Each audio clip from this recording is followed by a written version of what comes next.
72 heures après l'attaque au hachoir à Paris, 6 personnes étaient encore en garde à vue et une vidéo du principal suspect était à l'étude. 2 perquisitions ont été menées ce week-end dans la région parisienne. Tout ceci a conduit à la prolongation de 48 heures de la garde à vue d'Hassan A, 18 ans. Aussi placés en garde à vue, ces 3 anciens colocataires de l'appartement de Pantin, son petit frère et une connaissance. Arrêté vendredi, peu après son attaque, place de la Bastille à Paris, Hassan A pensait que Charlie Hebdo se trouvait toujours dans les locaux du 11e arrondissement. En plein procès de l'attentat meurtrier de janvier 2015, le jeune homme assume ses actes. L'enquête antiterroriste s'est centrée sur la personnalité d'Hassan A, venu d'une ville agricole du Pendjab au Pakistan il y a 3 ans.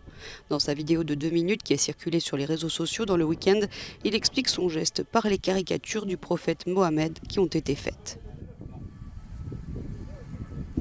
Lors d'un déplacement pour la fête juive de Yom Kippour, le ministre français de l'Intérieur Gérald Darmanin a voulu rappeler la réalité de la menace terroriste à la population française.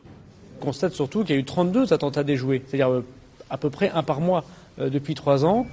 Dans cette enquête-ci, 5 gardes à vue ont déjà été levées, notamment celle de Youssef, algérien de 33 ans, qui s'était lancé à la poursuite de l'attaquant et a été totalement mis hors de cause.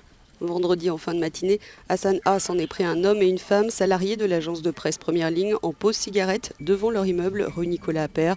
Ils ont été grièvement blessés, mais leurs vies ne sont plus en danger.